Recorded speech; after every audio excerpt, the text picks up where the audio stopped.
ఈ సినిమాకి కామెడీకి ఎలాగా ఇంకా డే తక్కువగా వస్తావా? వద్దులేరా, మళ్ళీ నువ్వు ఏదైనా పెట్టి చూస్తావు, నాకు భయంగా ఉంది. ఓకే నేను వెళ్తాను.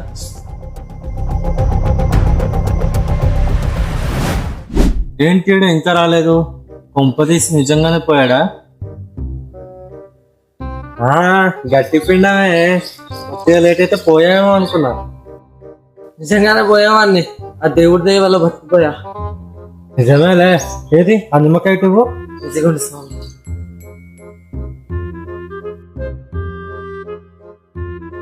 స్వామి, అసలు ఈ నిమ్మకాయ నా కాలు కిందకి ఎలా వచ్చిందంటారు? నా మీద చేతబడి జరిగిందంటారా? లేదు నాయన, నేను వద్దన్నా సరే నువ్వే